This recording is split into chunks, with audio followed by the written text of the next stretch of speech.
just let your body move. Got the lights down low, music feeling the air. Feel the vibe flow, let go, you care. Girl, you know the night is young, let's make it hot. Show me how you whip it, baby, give all you got. Yes, dance to the rhythm, swing with the beat. Invite me in, let your body keep it on my feet. Don't let me see the fire,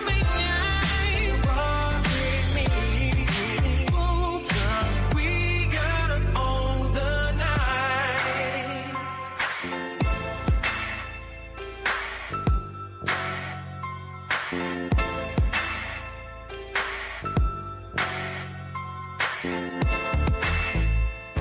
Under flashing lights, we're lost in the sound. Got the lights down low, music filling the air. Feel the vibe slow, let go, you care.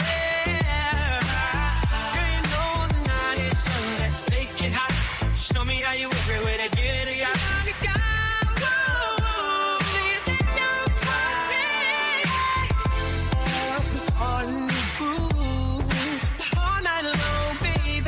Just let your body move. Got the lights down low, music feeling the air. Feel the vibe flow, let go, you care. Girl, you know the night is young, let's make it hot. Show me how you whip it, baby, give all you got. Let's dance to the rhythm, swing the beat. Invite me, let your body keep it on for me.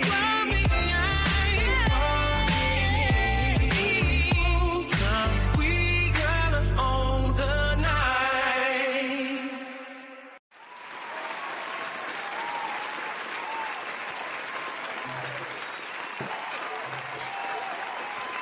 Yo, What up? what's good? What Another up? Thursday What up? night. What's up with it? Another Thursday night with the fellas, man. Dang, this saying? audience sure do clap a lot. They do. Ooh, let's go. What's up, man? I see my boy A2 Breezy in the house. Deuces. Cousin Jaguar Pop in the house. My cousin LXL Reyes in the house. Your boy What 18 Rabbit, man. We appreciate y'all stepping in tonight to the MidiLab Show. Could have been anywhere in the world, but you right here with us. You know what I'm saying? One love to Money L. One love to Mike Genius. You know what I'm saying? But hey, Alex, tell us what we're gonna talk about tonight, man. Yes, sir. We got a roster lined up where we gonna be giving our respects and a RIP to the fallen D'Angelo. So we're gonna give that a little bit of time today. We also gonna talk about some of the comments that Diddy's lawyers made after the trial and everything like that. We're gonna be digging deep into that and what their comments really do mean at the end of the day. And if we got some time at the end, we might even be able to dig a little bit deep into this treaty that Trump signed and everything, and what this means for the Middle East and what this means for just going forward. And we might even be able to make a couple little interesting connections, man. So we got a good show lined up for y'all. I hope y'all enjoy. Lord willing. Hey, I just want to send a big sloppy shout out to the Midi City. What's really popping out there? And everybody else that's finna jump on, whether you're getting on now, getting on later, getting on next week. What's really going down with y'all? Keep your eyes and ears peeled because there's change in the air. That's all I'm saying. Yeah, make sure y'all like, subscribe, you know what I'm saying? Drop a comment, you know what I'm saying? You know, tap in, you know, let us know that you there. You know what Tap in. Tap in. Hey. Yes, sir. Hey, Look. hey, what's up, Mike? I see Mike G done fell into the house. What's up, Mike Genius? He's about to. But listen, I'm going to buy him some time. So I'm getting to the car. I hear fire, fire, fire, fire, fire, fire, fire, fire. So I'm ducking, I'm dodging, I'm ducking, I'm dodging, I'm ducking. Doing the kill. So I'm ducking, I'm dodging, I'm ducking, I'm dodging, I'm ducking. Doing the kill. Fire, fire, fire, fire, fire, fire, fire, fire. So I'm ducking, I'm dodging, I'm ducking, I'm dodging, I'm ducking. Doing the kill. So I'm ducking, I'm dodging, I'm ducking, I'm dodging, I'm ducking. Doing the kill, doing the kill, doing the kill. So I'm doing the kill, doing the kill. So I'm doing the kill, doing the kill. So I'm doing the kill, doing the kill. The MidiLab Show. Yes, sir. That was just to get your mind right. That was just to get your head right because we here. Yeah. We in the lab. Hey, I got one more too, man. Hold on. What's up, everybody? Welcome to the MidiLab Show. Y'all sound good tonight. We got beats, we got drama, we got everything. Let's get it. The MidiLab Show. Hey, in the lab, what's really going down? I don't like that guy. Hey, Since y'all compare me to him, I don't like him. He my least favorite coworker. question is, are your batteries ready to go? Batteries. Batteries. Literally, my batteries are ready Your to batteries. go. Change your damn batteries. In chat, we didn't get any battery cells. Batteries. Right. No batteries. Trying to figure out why you want one bar of batteries. batteries. Name one thing black people cannot do that a white person can. So to loosen it, you turn it counterclockwise, pull it down very gently. You just take this 9-volt battery out and you replace it. You put the battery back in, close it, you put your harness back on, you turn it clockwise until it locks in place. Yesterday I watched a really interesting documentary about the craft which went down to the bottom of the Mariana Trench, the deepest point in the ocean. In 1960, before computers, so crazy is when they got to the bottom, their window cracked. And instead of immediately trying to return to the surface, they thought, well, we're here now. And they stayed 20 minutes down there with a cracked window to confirm there was life at the bottom of the ocean. Absolutely incredible. Black people could never do this. Black people can't even fucking put batteries in a fucking smoke alarm. The MidiLab Show. He's so angry at us right now. He's so mad at us, though. His feelings are hurt. Hey, listen, I'm going to tell you something. Black people would never sit at the bottom of the Marianas Trench with a cracked window because for what? Because we know better and they mad about it. Exactly. He's like, oh, black people would never do it. No, we wouldn't. No, there ain't nothing down there for us to see. So we want to know if there's life down there. Yeah, things are alive. That's why we ain't going down there. Okay, because you know what wouldn't be alive if that window was to explode? Us. Black ass. He said, yeah, no. You know Hey, what I'm waiting on? Me too. That's like you buying a ticket to Jurassic Park, bro. Yeah, no. I'll watch the documentaries. That's why y'all had one brother there. What up, Nisha? What's cracking? We ain't offering no shout out apologies. L working hard. I just got a message from him. He said he's still at work putting it in. They wouldn't let him go. They don't know about the MIDI. Too, we might have to pull up. We don't have to leave a team behind because we want the dude to survive. He ain't tell them, you see what's on my shirt? Yeah, that's what he should have said. Man, you see what's on my shirt? He should have told him, you see what's on my shirt? That means I gotta go now. Yeah. Thursday, bro. It's Thursday, homie. Like, really? Like, y'all don't know what time it is? Man, Tom. What time is it? Midi time. It's Midi City. Midi time. Hey. It's Midi o'clock. I thought you was finna bust like something like this.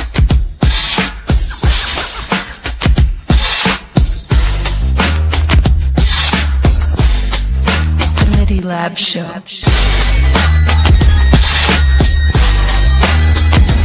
The MidiLab Show. Actually, so what I was gonna say is dialogue, y'all. If you don't know, this is us pulling up to L's job.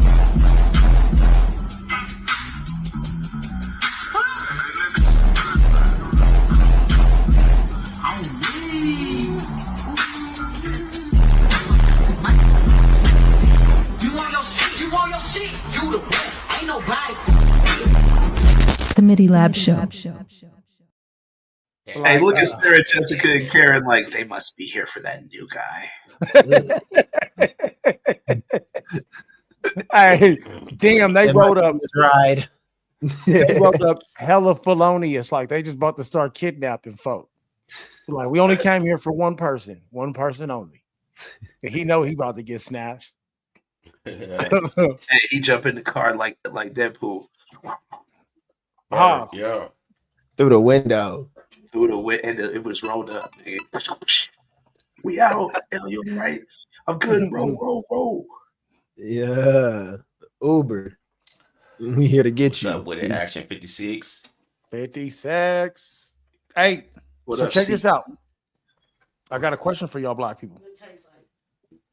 For you. Oh, did I hear that voice? Yeah, you did. She Is that Aisha? yes, Aisha. Aisha. Aisha. Aisha. Hey, y'all so black. So black. That's Aisha though. What's up, Aisha? All the hood girls named Isha and Shay. Aisha. Hey, I got mine is Shay. I know. Wait up. It's yeah, it ain't nothing the same after that. It's Isha. Aisha and Shay. Shay. Yeah. Shay. That's what I tell people like when they be trying to hit on me. I'm like, my wife Shay wouldn't appreciate. Be like, oh, your wife, what's her name? Shay. Oh, okay. Shay. Oh yeah, I'm good. Yeah, I don't want no part. That sounds too good. Yeah, hey, too. They get to know the name. Yeah, Shay. Mm-mm-mm. They don't don't want to even know come out the lips, bro. It don't even come out. Hey, she's summoning the cast, bro. Be like, hey,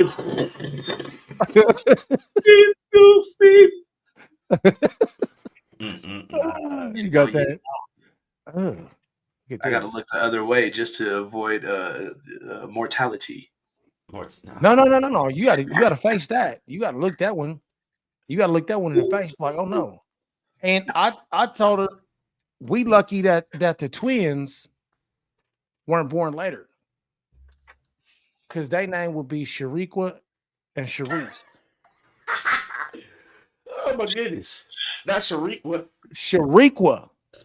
Shariqua. Man, you took So that what on kind that, of brown liquor was you drinking when you thought That's that? got Fairfield High, boy. Fairfield High. Yeah. He was on some exomasonacy. Listen, I'm not ashamed. Shame. Shariq would just sound like black kids with black names. Shame. Aggressive. It just sounds aggressive. Yeah, I couldn't even race like up that name when we be trying to make him up and clowning. I couldn't even hit that one. No, you don't. It's an original. You don't want to know what them people gonna say when she put in a job application. I know what she is. I know what she is. I'm not gonna say it. Dominica Jackson, go ahead and put that resume to the side. They're gonna be about it because they're gonna be like, oh, Shariqua? Oh, she gonna fill about at least 2 or 3 quotas. Hey, Reyes, she must be here to fill that affirmative quota. Shariqua. I'm really questioning if she's qualified for the position. You can say that name. You can say that name on a bad day and still feel good. Like Waukesha. Yeah. I thought Waukesha was just a song about leading, and then my wife was like, I got my client coming up with her name Waukesha. I said, what? Oh, her daddy wrong. Oh, and he spelled her name Jua. Yeah. Hey, Jawan, that's my nep. It was Waukesha with a Jua. Like one. Wow. Hey, my cousin's so black that her son name is Jawan, nigga. And it's spelled black man. too, nigga. Oh, but Jawan is like Jawan is so. I mean, no, not Juan. In New Mexico, remember we in New Mexico, and my nigga JAWON Jawan. Like they'd be like, "Are you sure it's not?" No, bro. Y'all just coming online, man. Jawan that's old. I am. We y'all coming around the mountain. We appreciate y'all. Y'all have arrived into the Hall of Blackness. It's a Hall of Blackness. We got our first Jawan. It's official. Hi, little Jawan. Hi, little Sharika. Thank you guys for joining us. Mm-hmm. And now, don't forget about my homie Kenji now. Kenji, Black Japanese. How are you doing, Kenji-san? Nice to see you, Kenji-san. See, Waukesha is a hybrid of Mexican, Indian, Hindu Indian, and Japanese. Really? Because we are the great unifiers. Waukesha. Wow. Did you really just make that? I did that. We are the ambassadors of the world. We bring it together right here. We bring it together here. I wish I had a Tony the Tiger clip right now. Waukesha. That was great. It was sad, though. You like that? I do want to jump into the topics, but I want to just do one quick song before we get started. You know what I'm saying? Cause I'm trying to give my boy Mike G a little time to get in here, so he he loved the debate. So I'm gonna go play a little Genghis Khan for us real quick, man, and let's get on it. I'm gonna go do some push-ups. Hey! Before you let it go, while it's coming in, did LXL send in that remaster? Hey, let's get it going. Send it. About that. I'm talking about the secret. Right there. Week 2. Y'all don't know. Y'all for the line. That's how I get out. Fuck I am. GK in the building. What? Shout out Khan. GK in the building. Yeah. Genghis Khan on time with the rhyme, no delay. Yeah, accept the mic like a baton in the relay. A young Don at eBay. He lying if he say I'm out of bounds, got both feet down inside the lines on the replay. All my niggas go hard. We riders like we, babe. Bring that shit back on fine on the DJ. Bring that shit back on fine on the DJ. Bring that shit back on fine on the DJ.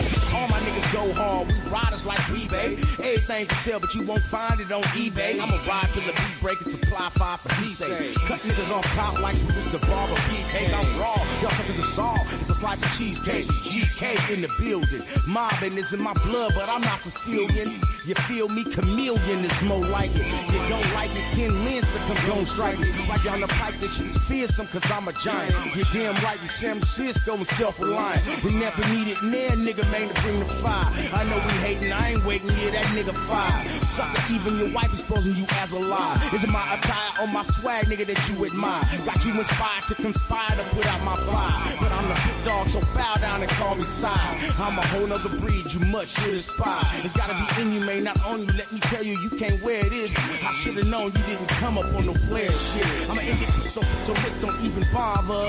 Stay away from them niggas, you should've listened to your father.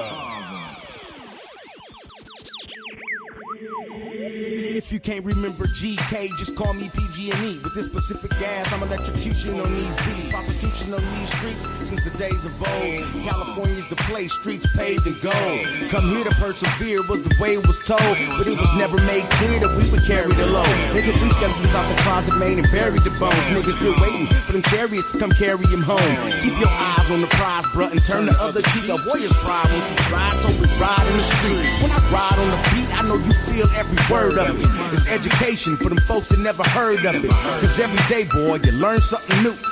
And every hour, I burn 1 or 2.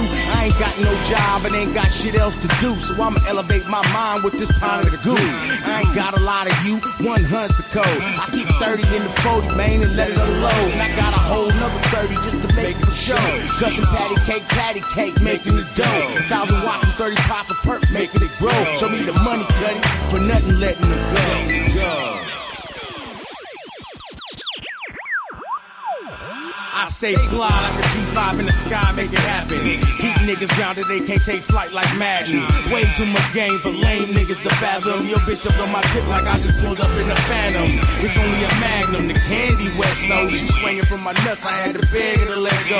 20 on the Petro, hit me on my Metro. If you looking for them ethos, I'm the nigga with the best quotes. Monkey business to get your motherfucking chest broke.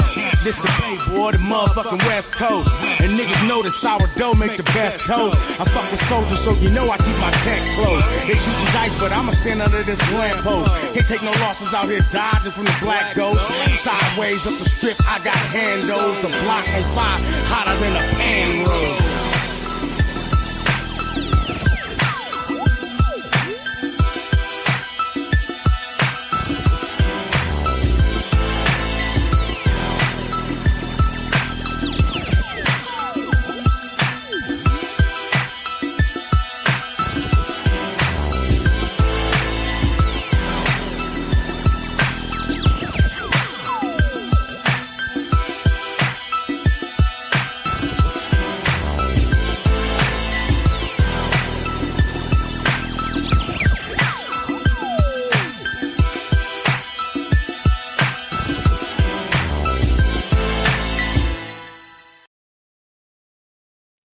Yo, what's up? Welcome back. What's happening? Hey, big shout out to Ronisha Shanae. What up, Ronisha? Ronisha. Yeah. Juanisha What was Shanae. it? She said, "Why you put the rock?" Shanae Jenkins. Put the It's rock in the chat. yeah, it's Ronisha Shanae. All right, Ronisha Pop. Shanae. I don't want to put her full government Ronisha Shanae Jenkins the third, but you know, You be doing that. No, not the third. the third. Yeah. Hey, you heard him, Worthington? You heard him? I forgot. Uh She was oh. third. He didn't say Ellsworth, did he? No, I didn't say nothing. The words came out of my mouth. Words. I didn't say shh. Jenkins. All right, fellas, where we want to start this? Where we want to start it, man? Yeah, we'll start at XL.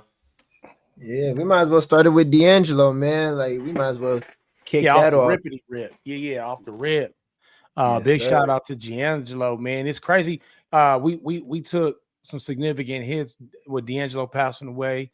Angie Stone, if y'all didn't know, they was in a relationship back in the day, and it's crazy that both of them passed away the same year. Big contributors. Yeah. How does it feel? I wonder how their kids feel about this whole situation, because Angie Stone was actually trying to speak out right before she died. Why did D'Angelo die all of a sudden, like right after that? That's like, it's a little sus. Man, what y'all think about that? So what was he battling something? Like was he battling an illness or something like that? Like kind of like in silence? Or like Not that I know of. What did he pancreatic cancer. Yeah. Oh shit. Oh. Yeah. Cancer. Unfortunately. USA bug. You said what? Depending on the type of pancreatic cancer you're dealing with, that can be a pretty aggressive cancer. Mm-hmm. Definitely. Yeah, it's really unfortunate and stuff like that. Yeah. I was gonna say y'all would know like way more about definitely way more than me. So like pretty much when y'all like hear D'Angelo's music and everything, and now y'all know he's passing, like kind of like what did his music do for y'all? You know what I'm saying? Back when he was actively dropping and stuff like that. LXL, you didn't even have to spit game, brother. You just put on some D-Lo. Right. I'm gonna say this though. When he first came out with that Brown Sugar, you know what I'm saying? It was like it was a real game changer for just like the way R&B was fed to the community. You know what I'm saying? It was a change, and it was like, what is he talking about? You know what I'm saying? And then like we know what he's talking about, but it's like everybody don't want to talk what he's talking about. And it was like he could have been talking about one thing or the other, and he was talking about both. You know what I mean? The brown sugar, the high, you know what I'm saying, or brown sugar, the chocolate tart. You know what I'm saying? You feel me? It was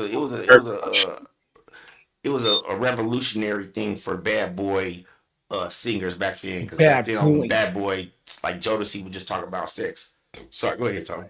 No, I'm just echoing what you said, man. I 100% agree. I think the craftiness of the lyrics, also the delivery, like you saying, man, like the sound, especially for those of us, you know, in the Bay Area, we had real gritty street Bay Area rap. We had the commercial rap, and then we had the commercial R&B. But that D'Angelo, man, brought what I consider to be lounge music.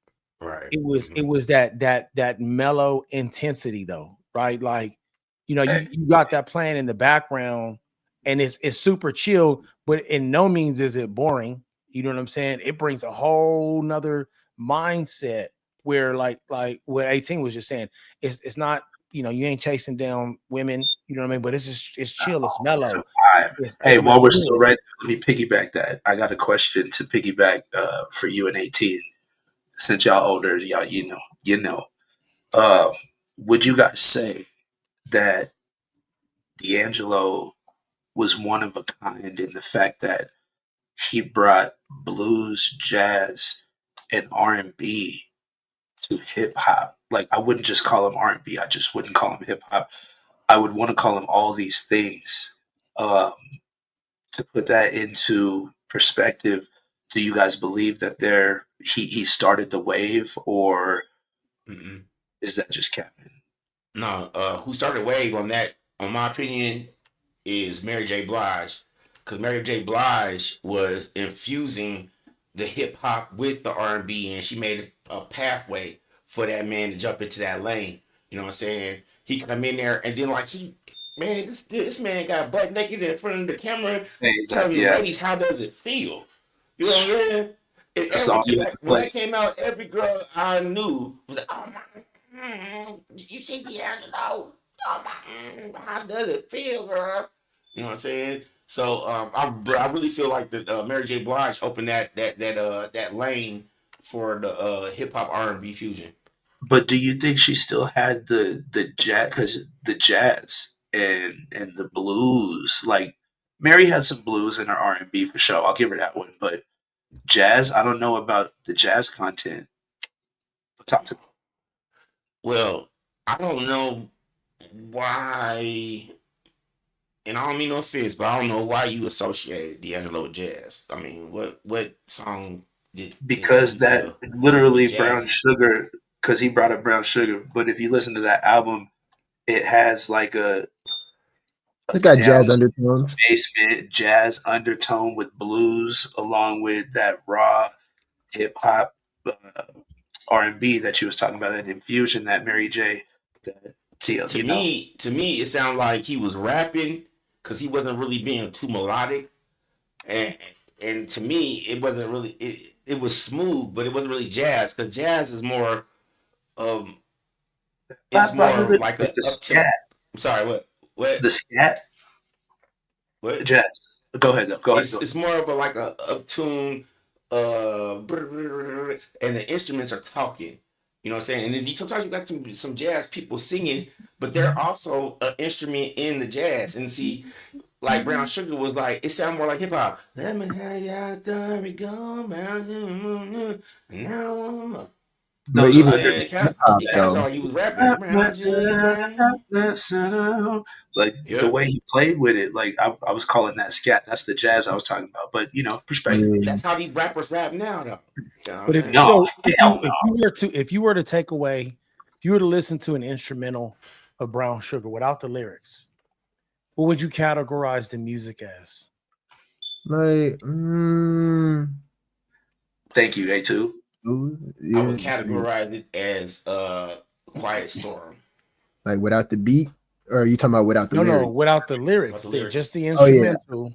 I'd say it fall into kind of like a jazzy type feel. Like if you listen to it, like without the lyrics and stuff. I would say so. Now I understand what you're saying. 18, I agree with you. Like when you hear jazz, especially when you hear jazz with no vocals, the instruments play the part of the vocals, right? But then if you have when you do have a jazz artist performing over the instruments fall back to kind of support the artist, not overrun, if that makes sense, right? So I can see where where you highlight the jazz undertones. I think the combination. I don't think it was as new as we think. I think probably what made it seem new was the hip hop influence, which is what opened our ears to it. Like the rest of that's been around for a long time, even before rap. You know what I mean? But the way he did it just opened up the rap heads to being able to appreciate that sound, that type of funk. Because hip hop, where most of the other types of music or genres have more of a flow, hip hop can be I'm trying to think of a good term to explain it, where hip hop the flow is in the stop go of the presentation, right? Just the fact that you're speaking and then pause and then you speed up and then slows down, like this it's that thump, Yeah. right? And so where everything else is just smooth, it's milky. And so he crossed those two bridges, right? And brought something that probably the rest of the world was already feeling, but some of us that were still more focused on that more grittier sound were able to catch on to. And that's Right. it's new to us in that sense, is what I Yeah, think, but right? I felt like it was more of a blues feel than a jazz feel A blues, because okay. like how the piano was blum, blum, blum, blum, blum, blum. You know what I'm saying? It was more of a blues feel. Like a Yeah. jazz was more like we beat to rap like he beat to lot. that Right. Dun, dun, dun. that's more of like a jazzy feel to me. Yeah. Than to where the pianos is like blues. You know what Yeah. I'm saying? Yeah. Getting, Yeah. you know what I mean? I can see So that. I felt like more of a blues feeling. But you know, I'm not knocking the jazz part, and I No, for don't sure. disagree Yeah, with yeah. y'all with what y'all saying. But that's just how I perceived it from my. No, I think that's I would agree. That's probably a more accurate description. I roll with that. Blues. Yeah. Yeah. Because I hear you on that one. Mike, are you about to come in and say something? Because you keep Yeah. going back. Okay. Yeah, I'm waiting on my slow connection here, but I'm gonna go ahead and agree and disagree with everybody all at the Okay. same time. I like how Hit you it, do that. genius. Yeah.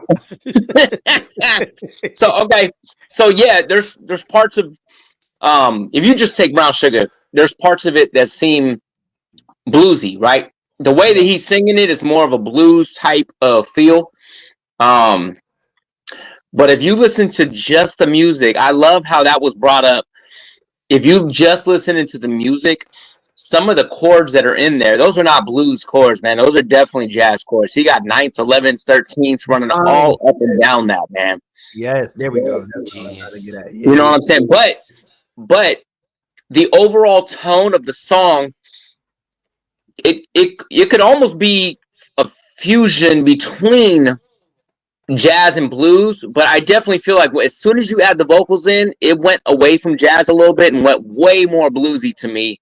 And I definitely think if you compare a song like that to a song, the first thing I could think of before anybody had even said nothing, I'm like, when I think of jazz undertones in hip hop, the first thing I thought of was Cool Like That, Rebirth the Slick. That's the first thing I thought of. So I was like, oh my God, as soon as y'all said that, I was like, Diggable Planets as a whole were very jazzy, bro. You know what I'm saying? D'Angelo had jazz undertones to everything he did, but I felt like he was definitely more bluesy. Right. As for the original, I think you touched it, at least just you from your perspective. It was a diffusion between all four, or the perspective on it. I think. Oh, I'm sorry. Go ahead, brother. I see you about to answer. Go ahead. Oh, I was gonna say no, definitely it's a fusion between all of them. And I don't think you could.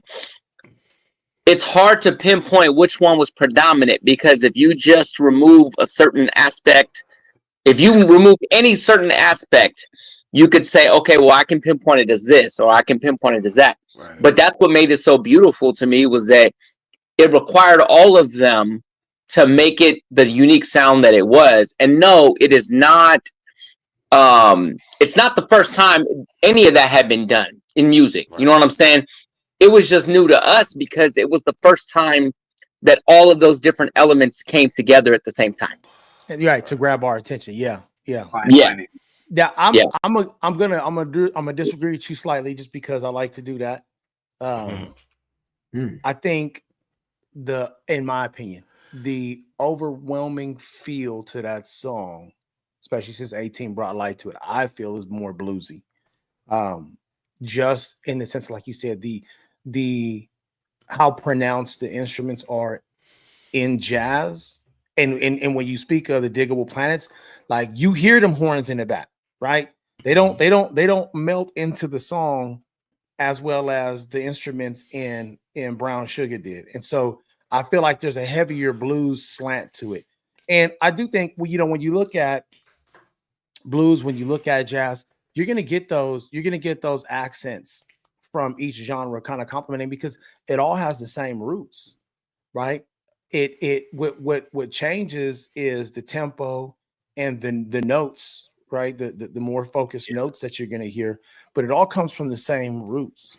And so I think it's when you break that down, you can go through many of our songs now when you really think about it, and see that because heck, most of the songs that we have that are old school had to have been sampled from something that came before, whether it was funkadelic or some form of fashion of blues or some type of jazz.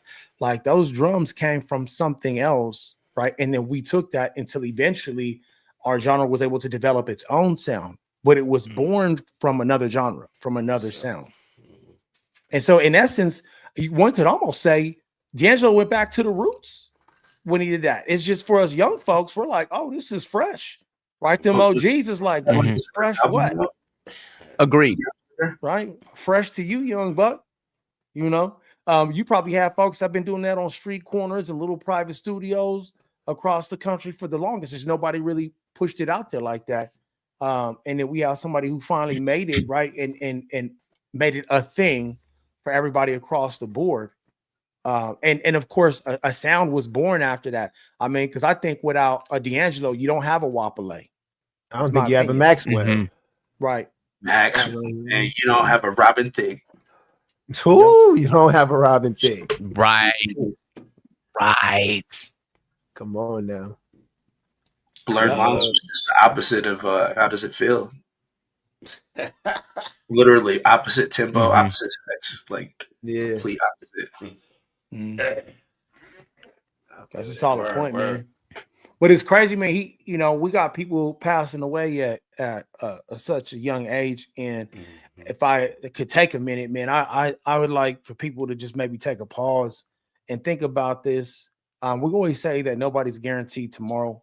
And I think either, that becomes so cliche because either you've lived the life where at any point in time, anybody can be snatched away from you. So you become callous to it, or you lived a life where you've never really experienced that. And it's just the same to you. So you take it for granted.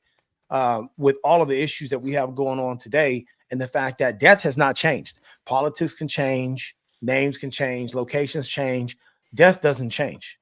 And while we're losing good people every day, whether or not they're known for music or whatever the talents are, we're losing good people every day. We're still engaging in things that really at the end of the day are only put there to keep division and strife, right? And to keep us not focused on what we should be focused on, but completely focused on the wrong things and not necessarily getting the most out of life as we should have.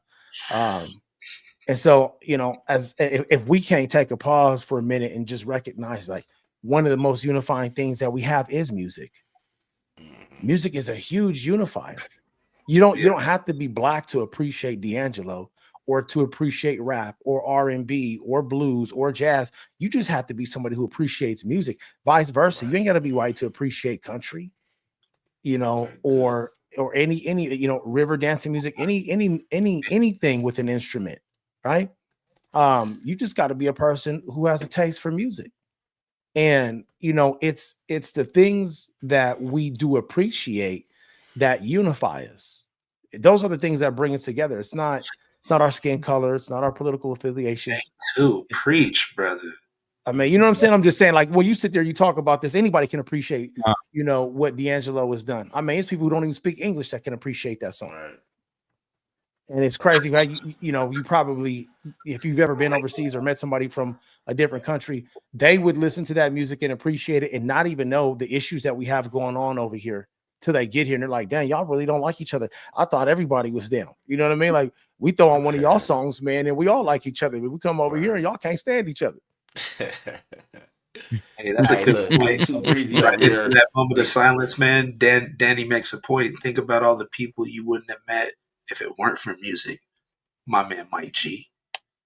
Hey, Too Breezy over there, the Cajun cooking the crawdads over there, you know what I'm saying, and making it good, man. Hey, we appreciate your support and your opinion. Mike Genius, you have anything to step in and piggyback on? Oh, wait, that moment of silence. We're going to hit that moment of silence?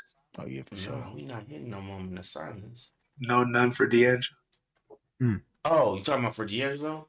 For D'Angelo. Word, we can do that for D'Angelo. Yeah, okay. Let's go ahead and give a moment of silence for the man D'Angelo, man. He brought us so many hits and inspiration to so many artists, man.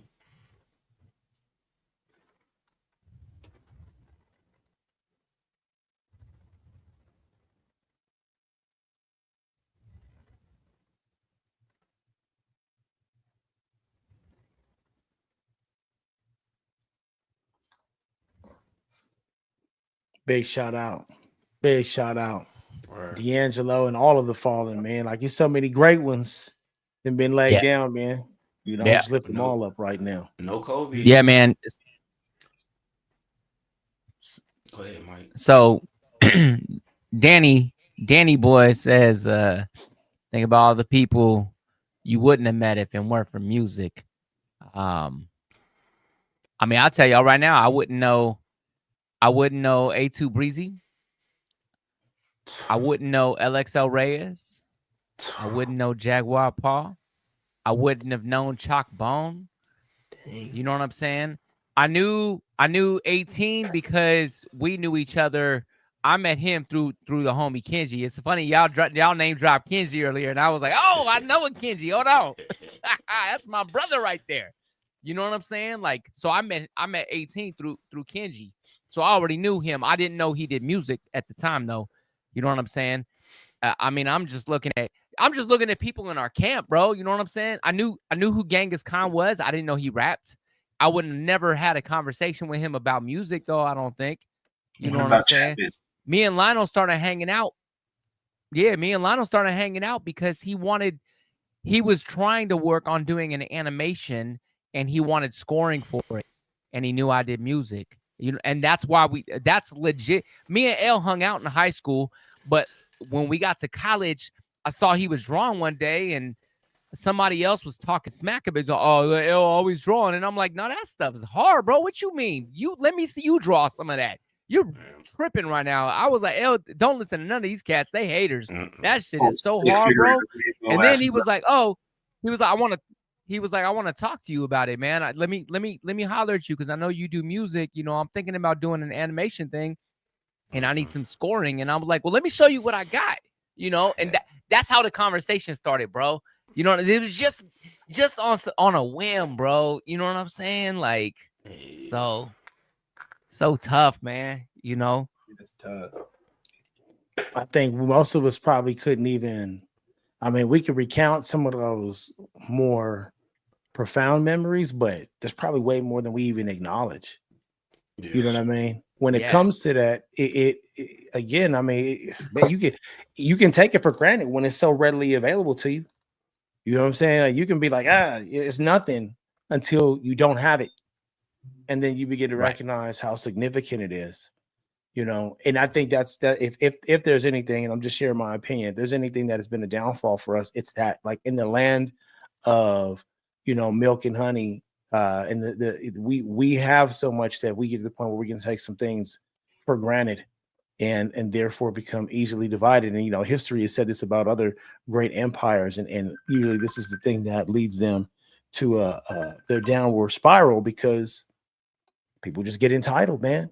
And we forget to stop, take a minute, take a breath, and like recognize even this, you know, I mean, I don't know if D'Angelo ever recognized, you know, the gravity of his work, but how would he? Because unless he's familiar with everybody's story, he just knows he went to the studio, did a bad, you know, great song, got fanfare from it. But man, he might even take his own gift for granted, right? Not recognizing like, hey, my music has bridged a lot of gaps for people. True. But as an artist, I feel like I do feel like a lot of people take for granted the fact that, you know, you even had the ability to make music and stuff like that, and let alone like that music has the ability to then go on and make impact in other people's lives. But I also think there's like a necessary like humbleness you have to have, and if that humbleness comes through ignorance, so be it. But like, I don't know, like for me, I always feel like I notice a pattern, and it's like when an artist really start to look up and it's like, dang, a lot of people bumping my stuff. You know what I'm saying? Maybe I am kind of sensational. That's exactly where the shit start to hit the fan, and then things go downhill. It's a certain type of like humbleness you got to maintain to, like, I feel like, stay hungry. You know what I'm saying? So that you can stay creative and everything like that. So I don't know. It's like a weird little balance. I don't know if any of y'all ever noticed that, but just don't hit too much I helium agree to with the you. head. The thing is about that is that when everybody telling you that you good and you are all that, you lose that energy, that creative energy, because you're already getting all this satisfaction and the endorphins of people telling you how good you are, and so you get lazy with your craft. You know what I'm saying? And so the best thing is to stay disconnected, you know, while you're doing your art, your craft, so that people can't interfere with that energy. They can't take your energy and, you know, waste your time on being that creative artist. You know what I'm saying?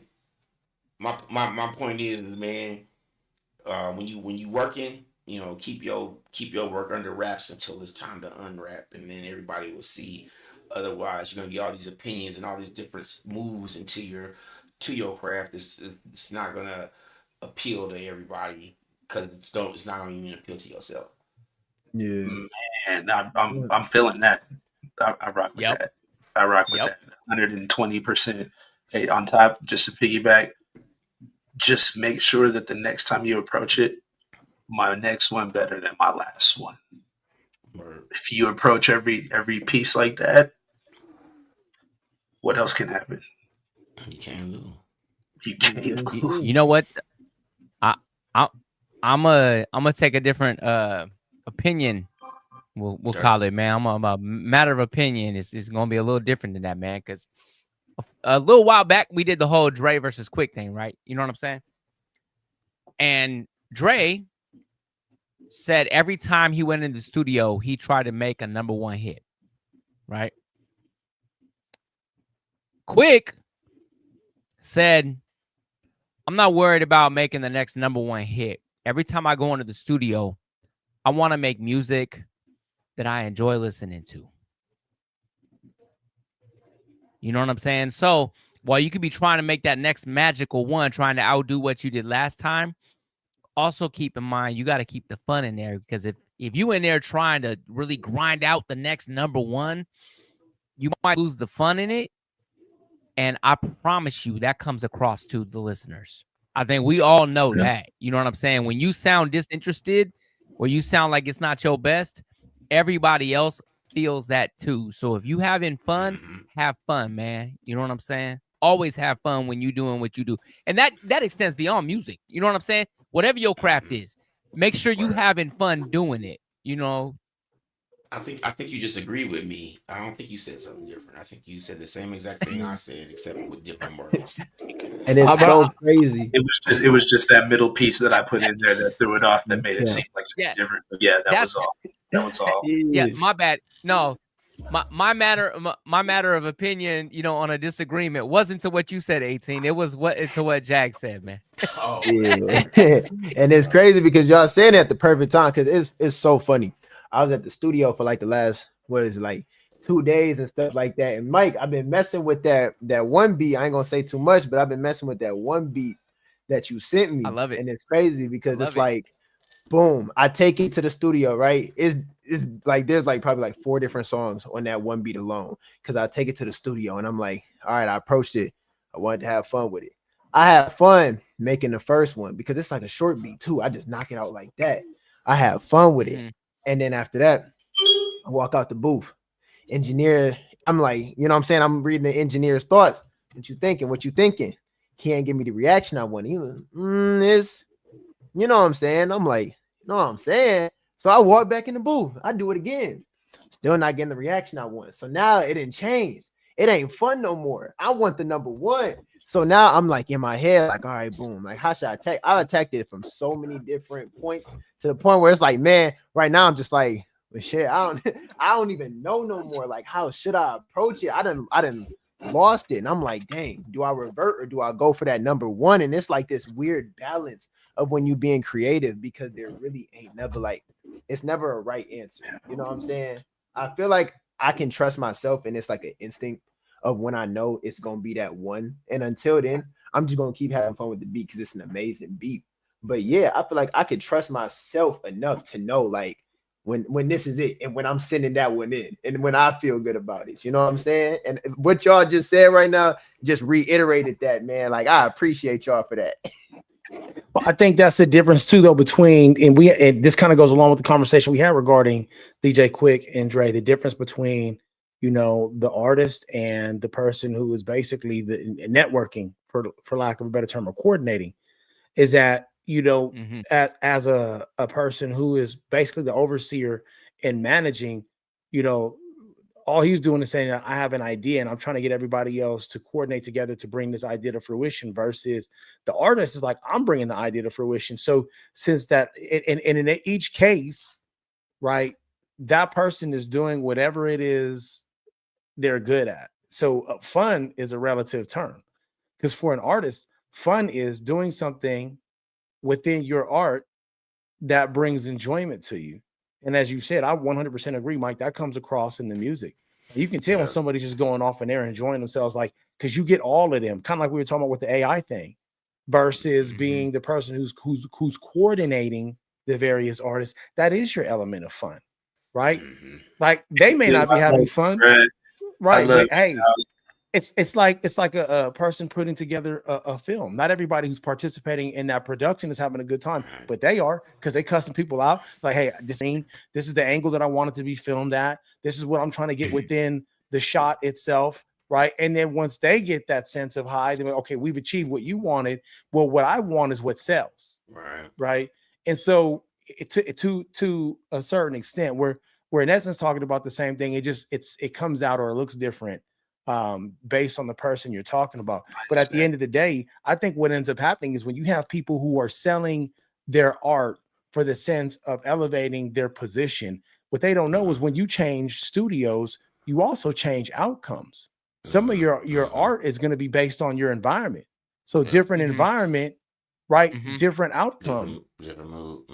Absolutely. And that too is conveyed in the music, right? Because now you've gone from, like you said, gone from being hungry and you know, hunger is hey, I'm in this area that creates a sense of passion and energy conveyed through my mouth. I'm not there anymore.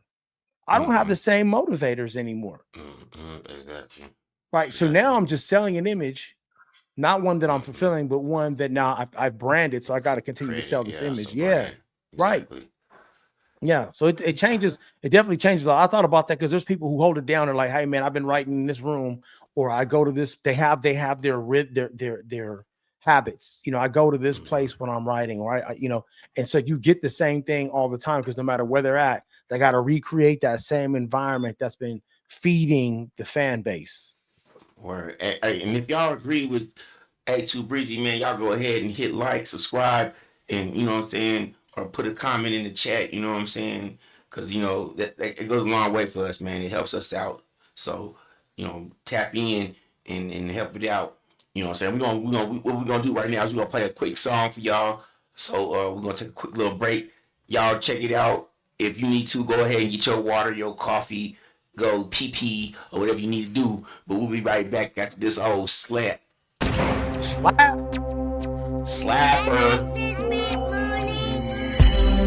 They some looking ass niggas lurking through the door like a nigga won't get them. Feel safe. They some looking ass niggas lurking through the door like a nigga won't get them. Feel safe. They some looking ass niggas lurking through the door like a nigga won't get them. Feel safe. They some looking ass niggas lurking through the dark like a nigga won't get them. Feel safe. If you hear it, it's a bit too late. This is for my shotters. Hold up, black hot sock with the fully on top of and ain't nobody can stop us. Put respect on my name, boy, give me my props. My kids eat steak, expensive pasta and lobster. I'm on go, my life's more like a movie or mobster. I'm a monster, I'm a motherfucking monster. Up, down, B-A-B-A, select, start like it's Contra. 99 lives, nigga, 99 problems. I'm cocky, keep them dark, and I'm socked in the heart, nigga. They some looking ass niggas lurking through the dark like a nigga won't get them. Feel safe. They some looking ass niggas lurking through the dark like a nigga won't get them. Feel safe. They some looking ass niggas lurking through the dark like a nigga won't get them. Feel safe. They some looking ass niggas lurking through the dark like a nigga won't get them. Feel safe. If you hear it, it's a bit too late. This is for my shotters. Hold up, black hot sock with the fully on top of Looking ass niggas, some male 7 squares. Got no equation, no answer, they just there, sucking up there. Swear they don't care, but all said and done, they shouldn't be here. He kept us quiet, nothing like a rat. Something like they snap back, yeah, I start riots. Never forget what to never just consider. Just remember, I come with gorillas. A tisket, a tasket, your ass asking for it. Yes, indeed, I give you what you need. I high side as I proceed. Cause I got these bitches dizzy, you feel me? They some looking ass niggas lurking through the dark like a nigga won't get them. Feel safe. They some looking ass niggas lurking through the dark like a nigga won't get them. Feel safe. They some looking ass niggas lurking through the dark like a nigga won't get them. Feel safe. They some looking ass niggas lurking through the dark like feel safe. If you hear it, this it's a bit too late. This is for my shotters, hold the block, hot stock with the fully on toppers. Feel safe, feel safe. If you hear it, this it's a bit too late. This is for my shotters, hold the block, hot stock with the fully on toppers.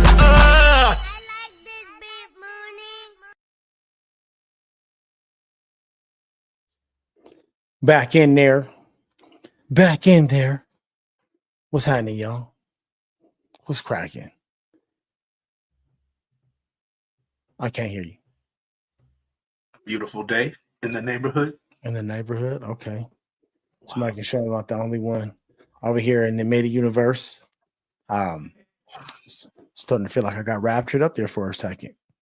What the hell? It's like I'm gone. Dang. I'm gone. Anyway, back in the lands yet again.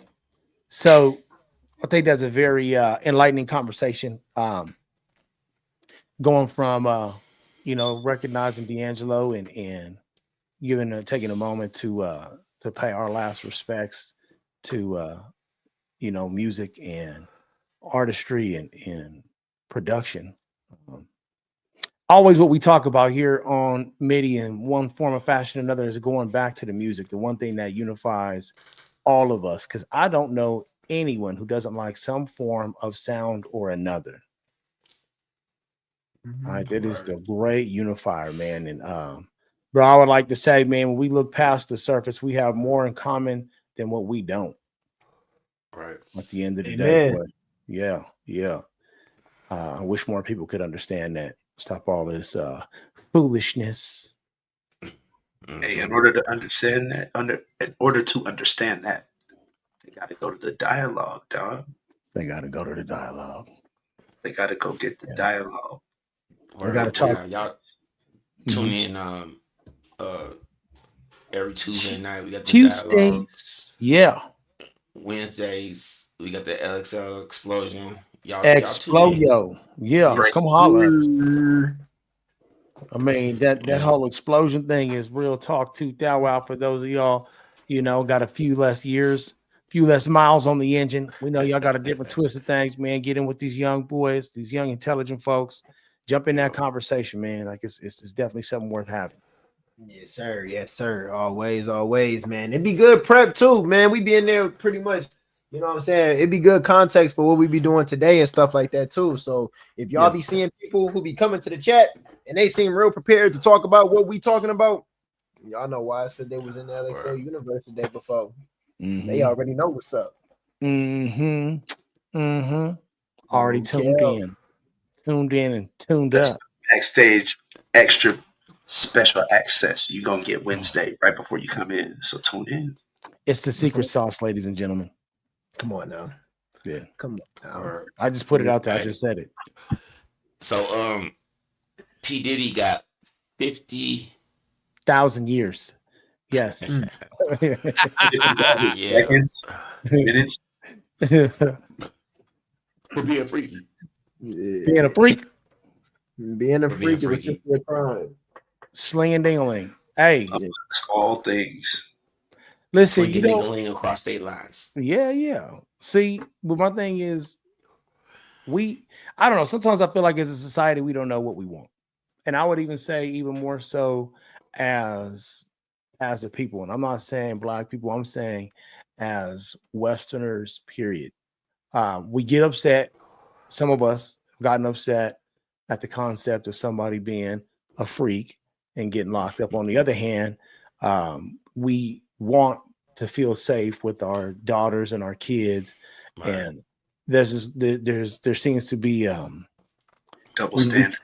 I don't want to say, I mean, not necessarily double standard, but it's almost like a lack of understanding that when it comes to things like sexual immorality, that the boundaries are different for everybody. So when we saying, oh, somebody is a little freaky is like maybe you and your girl, messing around, doing a little something. But when you got a habit of snatching up other people's girls, and you got a habit of manipulating people to include men, and putting people in compromising positions, bro, you got a problem.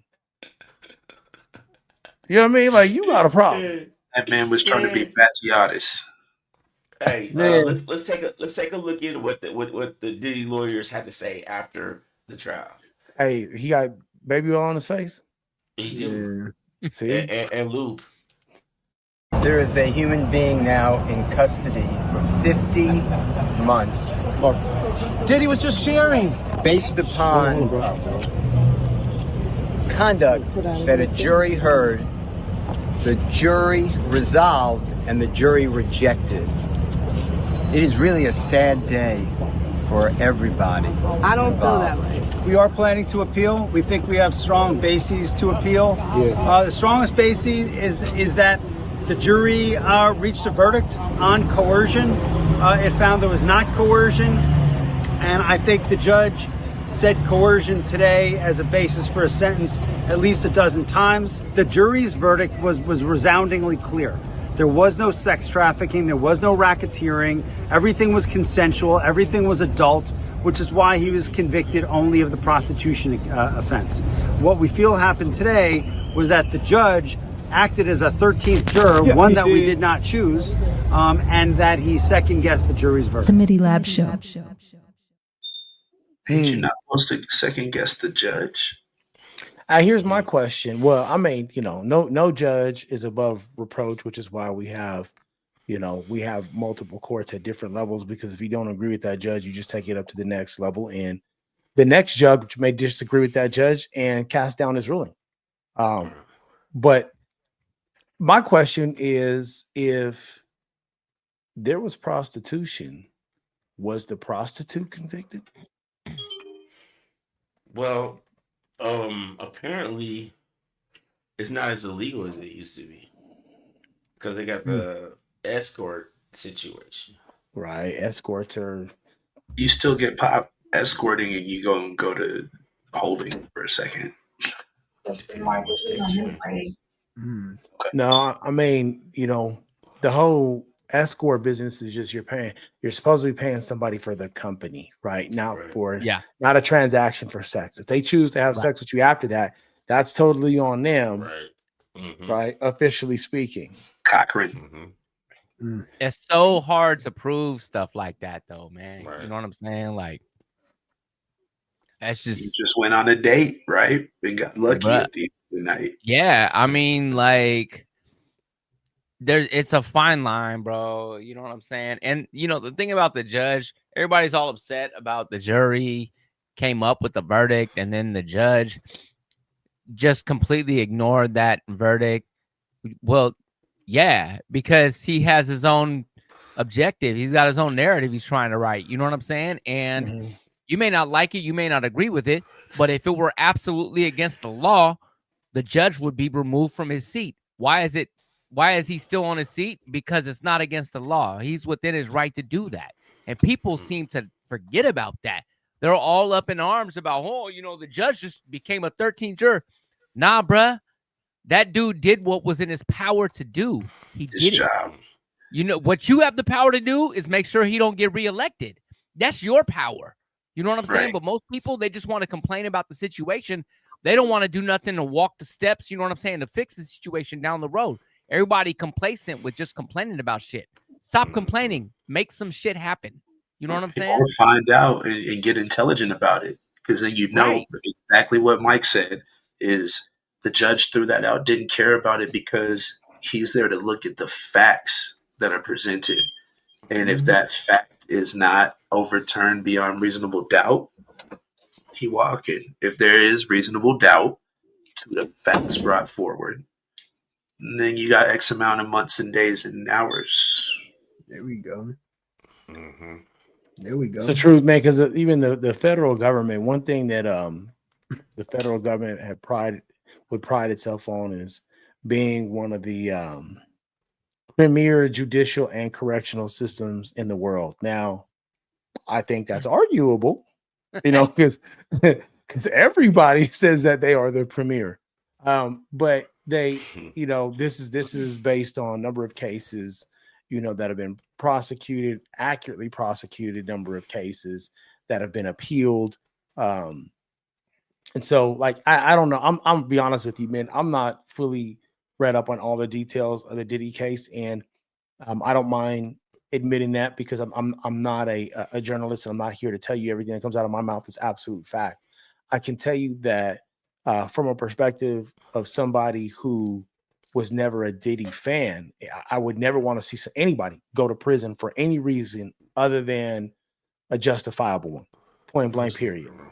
Right? Yeah. I mean, like if you did it, it's on you. But I would nobody, especially over music, right?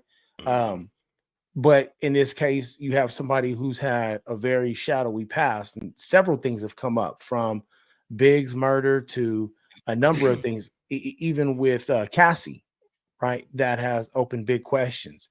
And I think when you French Montana. French Montana, when you compare a Jay-Z to a Puffy, a Diddy, I look at Jay-Z, and I'm not a Jay-Z fan by any stretch of the imagination. I don't own not one song of his, but I do look at the way he handles his business and how clean he keeps himself. The only thing that I remember to date that was actually a big deal from Jay-Z was when he went to Cuba, and their feelings were hurt that he went to Cuba. And I was like, why are your feelings hurt? Like, he told you he don't give a shit about the law. Because they whatever they can and hate. Hater gonna hate. It's people who think that music is just entertainment. And I'm like, no, man, that person is speaking from their mindset. It's why I won't listen to a song that's being performed by somebody talking about something I don't approve of, because that song came from somewhere. You know what I mean? Y'all think people are acting, but we look at music differently. Like, you're not acting, you're promoting a lifestyle. And so when he goes to Cuba, I'm like, bro, y'all like Jay-Z because he told you he was hood. He told you he broke the law. And now you got your feelings hurt when he actually did it? What? Like, you gotta be the same people that got their feelings hurt for a man that's American that's performing in America.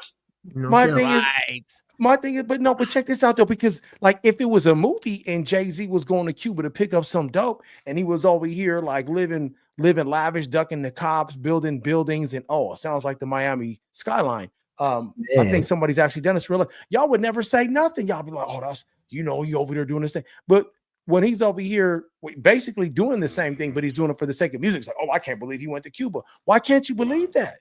You've seen the movie Scarface. You was all good with him going to Cuba. It was entertaining. But we tripping now? Yeah, right? So, yeah, what?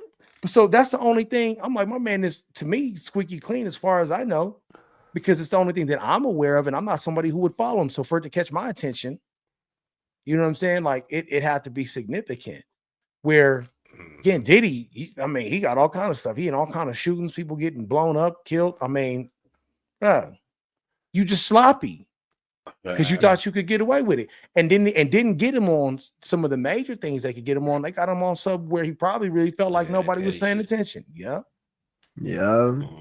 Judge made a good point. He said you kept doing these things. He said when nobody knew, you kept doing these things and everything because you had the power to do it. You kept all that stuff going. You was wilding out. So for Diddy to get up there and try to plead and say, he know everything he did, but still beg for a second chance, man, it's just kind of like the audacity, you know what I'm saying? Like the audacity of this dude to get up there in front of jury and like really think that he deserved not to spend a day behind bars. And then on top of that, you know what I'm saying, for his lawyers, because I'm not gonna lie, like I thought about being a lawyer at one point. The reason I couldn't is because no matter how much you don't agree with somebody, if somebody is your client and you decide to pick them up, you got to fight for them to the end. And this is just one of them things where they grasping at straws, acting like it's something there when it really ain't. You know what I'm saying? These lawyers really acting like they stand behind them.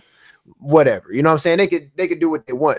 But when the judge, you know what I'm saying, when the jury, I guess, claims that they're not going to find them guilty about certain things, boom, boom, bam. And then in the judge, like when the judge is, giving his sentence and everything, and he's pulling up these words and everything, these crimes that he's been, found innocent on. And, he's saying that as a pretty much like a reasoning for why he is giving Diddy the sentence he is. These lawyers is hearing that, and it's just bells going off. Ding, ding, ding, ding, ding. 13 juror appeal, all that stuff. So they still want to fight, you know what I'm saying? And whatever. That's how they get their money. That's how they get their money. But I'm telling y'all, man, like it ain't going nowhere. Like, then he gonna be right where he at. He gonna serve that short sentence that he gonna serve anyways, and then you know what I'm saying. From there, whatever happens. As far as I'm concerned, his lawyer's just going after a couple extra bucks. Yeah, Man, Or trying to finish doing the job that they didn't do. No cap. that dude about to get pardoned anyway, man. Hey, so Trump, I got a Watch, a beef with some of this though. You know what I mean? Like I got a beef with it though, player. Step Great. off the porch. Oh no. Yeah, get off the porch. We about to Get off the porch, homie. Yeah. we about to straighten this out. So I'm mad right now, right? I'm mad right now because we live in a highly politically charged environment these days, right? Where there's a racist behind every corner. And I feel like what we are doing is we're taking value out of our own words. Right? When you hyper accuse people, you start to lose value. Right? If every time you turn around, you're crying wolf, nobody hears you when there's actually a wolf. And so I say this to say that, you know, we have a responsibility to keep ourselves in the right image so that when there is a miscarriage of justice is so obvious, yet we have severely lowered our standards into playing into the very part that we have always been accused of being. Like, I hate to say this, but we've become the N words that people have accused us of being. And I'm just putting it out there 100 because when it, you know, it's like when somebody gets raped, right? There would never be a question as to whether or not a person had truly been raped if people weren't misusing the term. If we weren't finding out that women were over here dragging other women through the mud by being messy with their own affairs, getting caught cheating, or being found out that they're having sex with somebody their family doesn't approve of, then all of a sudden they want to pull this card out.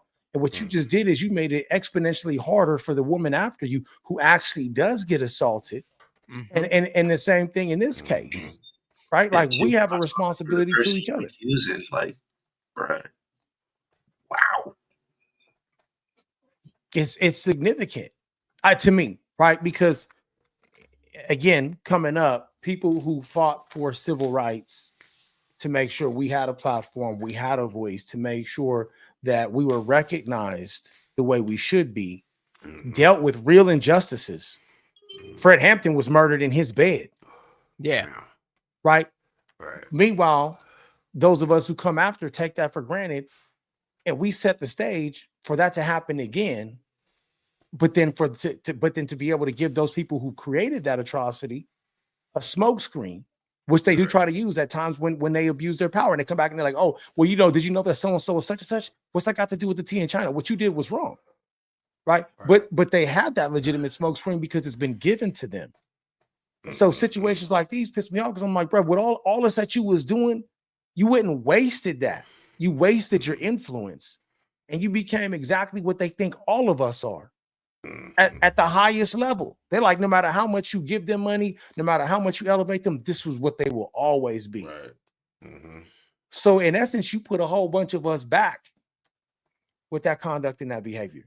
Right. You know, scripture says, he who much is given, much is expected. Don't come crying to me because you've got influence, because cameras are always on you, because people care about your opinion. They care about what you say. They put money in your pockets. And you're like, oh, I'm so tired of people always being in my business. You put yourself there and you became successful at it. What are you crying about?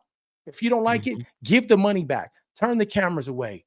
Go live like the rest of us live, and nobody will care what you say or think. You know what? And that plays off of something that I always tell people about. I already think that people who, like, everybody who is famous or in some type of like high position or whatever, I already think that all of them got a self-destruct button, which is why exactly like they're there is because, like, you know, at any point they get out of line or something like that, or they think that they're bigger than the program, you hit that little self-destruct button and you take them on down. I think that everybody got something to them, especially up at that level. You know what I'm saying? My thing really is it kind of dates back to something that we said before, which is, why are we making famous people? And when I say famous people, I'm talking about like rappers and You know what I'm saying? Like artists or like actors or just anything, like, you know, famous entertainers pretty much. Why are we making those our looking to them to be like our idols or like Idols, our yeah. leaders? You know what I'm saying? Like our leaders and stuff like that. Why are we looking to them and stuff like that? These people's jobs is to entertain us. We can't look at a comedian or a rapper or, you know what I'm saying, like an actor and think that they know something that we don't know or look to them for some type of guidance that we don't have. You know what I'm saying? So I think it really does. I think it really does highlight a bigger issue, man. Like we don't really got nobody that we could look to, like outside of probably our personal lives. We don't really have like good examples in the public eye, which is kind of unfortunate. You know what I'm saying? It's really actually messed up. Well, Shame. You know, Yeah, hey. there is a lot of good people out there. It's just what's highlighted is what's shown. yeah, well, I'm okay. So that's the controversy sells. That's always number one. There's no such thing as bad publicity, right? You know what I'm saying? That's number one. Number two, you see somebody, whether it's, you know, an artist that you listen to their music or like an actor, actress, you know what I'm saying? You see them and they always carry themselves a certain way and you kind of vibe with that, right? And so I wouldn't say it's even idolizing them as much as you felt like they, through their music or their artistry, or you know what I'm saying, through their works, you know, in movies and on television, you felt like they opened themselves up to a part of their lives that you connected with. And so then I can't speak for nobody else. I'm talking about me. So then when I see suddenly them fall, I'm crushed. You know what I'm saying? Because I held them in such high regard based on what I now realize was a falsehood. You know what I'm saying? It was all a sham. I looked at everything that they said and everything that I watched them do and was like, I'm more mad at myself now because I'm looking at all of that and I'm like, I should be ashamed of myself right now because I looked at them and thought that was the real them, man. I was fooled. The wool was over my eyes. You know, it's heartbreaking, bro. It really is. It's heartbreaking to watch somebody that big fall that hard that fast. You know what I'm saying? Right. Now, in the case of somebody like Diddy, you know, we can run it back a little bit further. You know what I'm saying? R. Kelly, I don't think anybody's really surprised. But when you look at somebody like, you know, Bill Cosby, that one hurt. That stung me, bro. You know what I'm saying? When that went down, that stung me. You know, as a kid with Mike Tyson, when that happened, that hurt. That hurt. Mike was my favorite boxer, bro. And I knew he had problems because I read his story. I knew all about how he grew up. You know what I'm saying? And so I felt like he had made it out of all of that, only to find out he never escaped that. In his mind, he's still there, you know? Yeah, definitely. You can take the man out the ghetto. Right. You can't take the ghetto out the man. Word. Chicken. Yeah. I think I think AT, you said this one time. You said, man, don't never meet your idols. Right? Because you find out how human they are. It's so disappointing to figure out somebody's human. Disappointing. Yeah. It's disappointing. I met so many people that I admired during my career rapping, and they just disappointed me, man. It was like, for real, like what I assumed of you is true, but what I wanted you to be is not true. You know what I'm saying? Right. You know, like you got these rappers, like they spend all their money on their chain, and then they broke. And then they, like, you know, like I'm gonna give you an example. We did a show. We did like several shows with Gorilla Zoe, right? But the first show we did with him, we was in what was it? Down south somewhere, right? Illinois. He was in Illinois. Purdue. We was at Purdue, and like we go. They told us to basically told us to babysit, bro. You know what I'm saying? And so, we after the show, we opened up for him. After the show, we all hop in. me and Fuego just got some new Mustangs, so we just through the city, and we stopped at the little strip where all the bars at. It was around Halloween, around this time. We go in the first bar, and my boy Swole, he bought like 18 shots on a tray. Zoe pulled his money out and started doing like this right here. Then he get paranoid, he want to leave. So we didn't left the 18 shots for the college kids on the table. Go to the next bar. Same exact thing happened. Go to the next bar. Same exact thing happened. Come back to the old bar. Do it again. You know what I'm saying? Then we get back to the room. We go back to my room. Me and Swole, we didn't bought a gang of liquor from the liquor store. We got put it on like a little table. And we freestyling, right? And I'm freestyling. And then Zoe cut me off. And I'm like, man, if you don't shut your bitch ass up, nigga. Because like, he's like, where your homeboy that got my chain? I'm like, oh, my homeboy's right here, man. So where that white boy? I'm like, man, this the only white boy we got with us right here, man. No, the white boy got my chain. I'm like, man, we don't give a fuck about your chain, bro. You know what I'm saying? You can stop with all that bitch ass shit. And so he left, and like Joy and Slow, they was like, why you doing like that, man? Why you? I'm like, man, fuck that shit, man. And they kept cutting me off while I'm rapping and shit. I don't know that nigga. You know what I'm saying? Hey, he fucked around and met Ego that day. Yeah.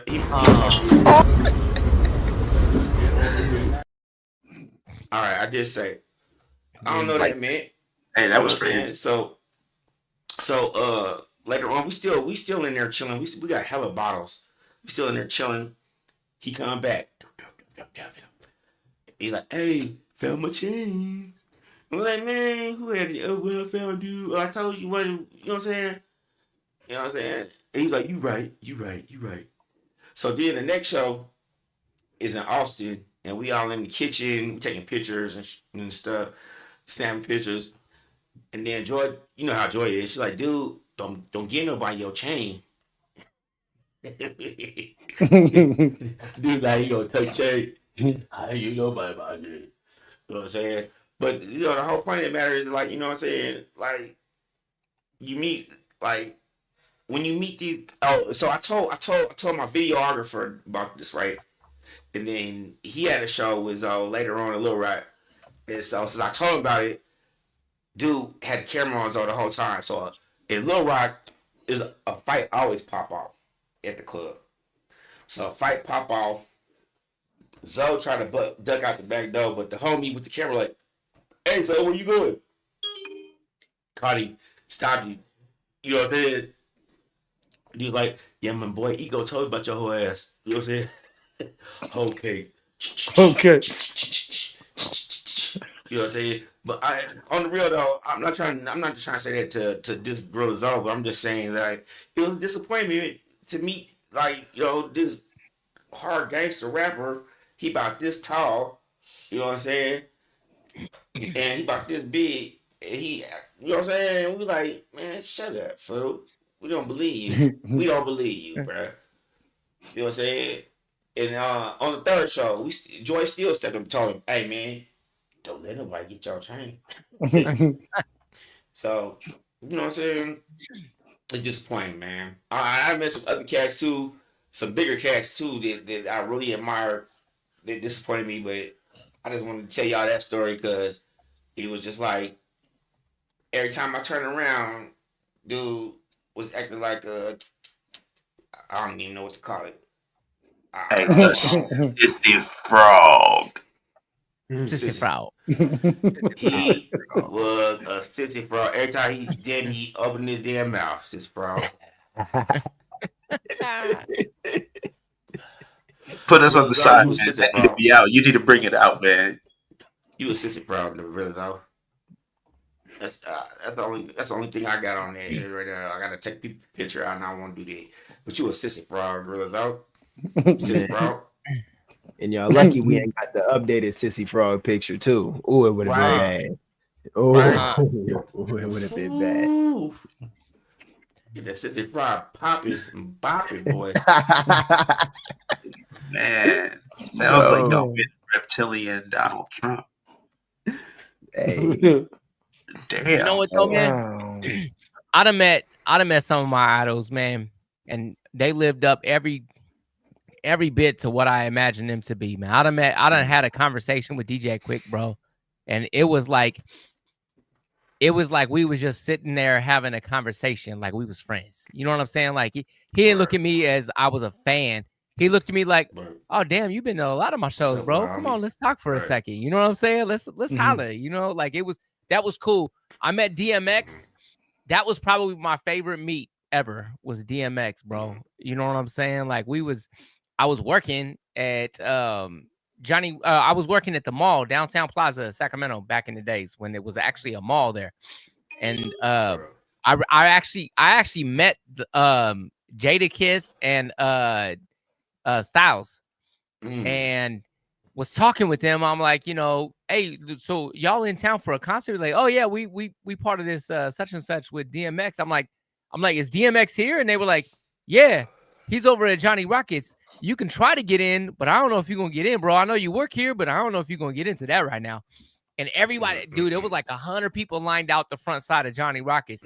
I walked around the back and opened the door, and I'm in like my my janitor outfit, you know what I'm saying? Got the little bow tie and shit, bro. So like I'm looking like I belong, like I'm here to clean some shit. You know what I'm saying? I open the door. There's a dude, he might have been 6'6", 350. He was massive, bro. I was like, I looked up like this, bro. Husky. And he was like, can I help you? And I'm like, hey, man, I seen DMX was in here, man. I just want to shake the brother's hand and get back to my job, bro. And DMX turned around. I was like, hey, let him through, money. And I was like, what? And so like I got in there and he's asking me, like, you coming to my show? And I'm like, nah, I gotta work tonight, man. He was like, oh, son, you gotta come to the next one. I'm gonna be out again next year.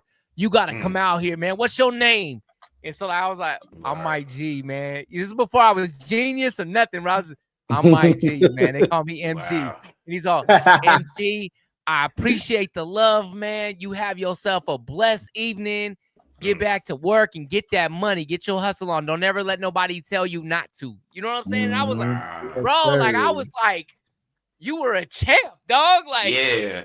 Shut up down. Hey, you know, hey, Mike, you know what you should have said though? You should have said, you see what's on my shirt, right? You see what's on my shirt? Hey, janitor, you see what's on my shirt? Nah, fast, he would have kicked you up out that motherfucker. Hey, nah, X would fuck around and be like, you know, see what's on my shirt, right? You know what? I got an X story too though. I was in Vacaville and I was in the Texas whatever the little club in Vacaville. It was like I was you know back there I had my head shaved bald with the little line trim around the beard. Yep. This girl come and said, "Are you DMX?" I was like, "Yeah." Yo. Like, stop DMX. Hey, you wildin', A2, you wildin'. Just I am. Oh man, you know me better. Hey, I'm not gonna be able to sleep tonight. I'm rolling, bro. I'm rolling. Hey, you know me better is if he turned around and went into a store and DMX was really in the store.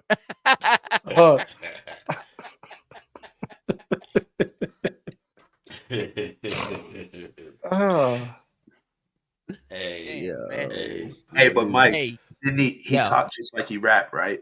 Bro, he talked dead on like he raps, bro. Like that's him. That was him 100, bro. Like with the grimy voice, you know what I'm saying? Like that's why it was so dope to meet him, because I was like, you're literally exactly what I listen to. Like I'm listening to a record of you right now. Talk to me.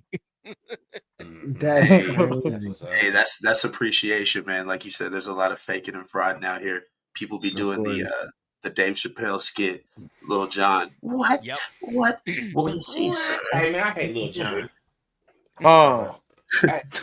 Clarence come out. What's that we get on? Man, I was gonna say if y'all wanted to, if we got time, we could dig into you know what I'm saying, the peace treaty that Trump signed and stuff. You know what I'm saying? Yeah. Allegedly bringing peace to the Middle East and everything like that. And we could even tie it in to a little bit of, you know what I'm saying, biblical talk if y'all really is in y'all Bibles and y'all. I'm all about it. I'm all Yeah, about let's it. go You ahead ain't got to and do give nothing him but the say a Nobel. word. Yes, Let's go ahead and sir. give him the Nobel Peace Prize. Yeah. For doing us another ceasefire that's been going on for like, what, 30, 40 years. Yeah, man. Let's give him a Nobel Peace Prize. Let's let him rebuild. Fire. About it. Hey, well, I seen something in the TikTok comments. They said that Israel already broke the ceasefire. I don't know how true that is or not, but Oh yeah, they like, did. They did. Oh, they was also talking people about really putting go gruff, settlements in there in Gaza. It was like, yeah, hey, and what's funny is they didn't break the peace treaty because you know what? Israel and Hamas never signed that deal. wow. They never signed it. So there's no peace treaty. There's no. It is an official ceasefire, which Israel was like, we finna cut that loose anyway, because Hamas didn't lit it up back again out there. They ain't took back over, and we got to go out there with full military force. Which is so crazy. That's I so want to hear crazy. from the military expert. Too. Here we go. I know if I consider myself an expert, I know a little something about a little something. And one of the things that I actually have been having a conversation with a few people about with this situation being what it is that scripturally speaking, when you read in Daniel and in Revelation, when it talks about the Antichrist, when the beast comes into power, first and foremost, understand that the beast described in scripture are empires, their governments, their nations, right? It doesn't become a person until we talk about the dragon. You know this because when the Bible goes into the great throne seat judgment, first off, Satan is even thrown into the lake of fire when Christ comes back, right? Who's thrown into the lake of fire is the false prophet and the dragon. Never says the beast. Satan's not cast into the lake of fire until after the 1,000-year reign, until after the millennium.